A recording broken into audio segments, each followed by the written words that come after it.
সদস্যের মধ্যে 4 জন সম্পাদক পদে নির্বাচন করছেন এবং 4 জন সদস্য পদে নির্বাচন করছেন। পার্সেন্টেজের হিসাবে সেটা হচ্ছে 28.78% হচ্ছে নন পার্টিজান অংশ। আমাদের এই পর্ষদে 11 জন নারী নির্বাচন করছেন, এর মধ্যে 5 জন সম্পাদক পদে, আমাদের ভিপি সহ 5 জন সম্পাদক পদে এবং 6 জন সদস্য পদে নির্বাচন করেন। পার্সেন্টেজের হিসাবে সেটা 39.28%।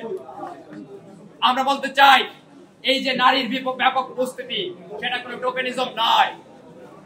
অন্য কোন প্যানেলে এইরকম লড়াকু নারীদের উপস্থিতি আপনারা দেখতে পাবেন না। এই বিশ্ববিদ্যালয়ের লড়াকু নারীদের একটাই জায়গা আছে, সেটা হচ্ছে প্রতিরোধ পর্ষদ। এই পর্ষদে 3 জন সদস্য আছেন যারা বাংলাদেশের আদিবাসী জনগোষ্ঠীর প্রতিনিধি।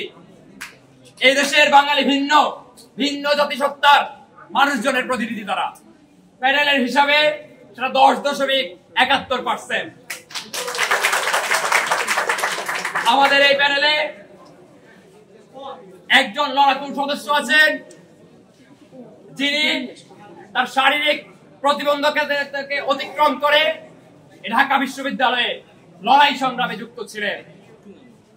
আপনারা জানেন এই বিশ্ববিদ্যালয়ে ডিফারেন্টলি এবল পার্সনদেরকে নানান ধরনের বাধার সম্মুখীন হতে হয়।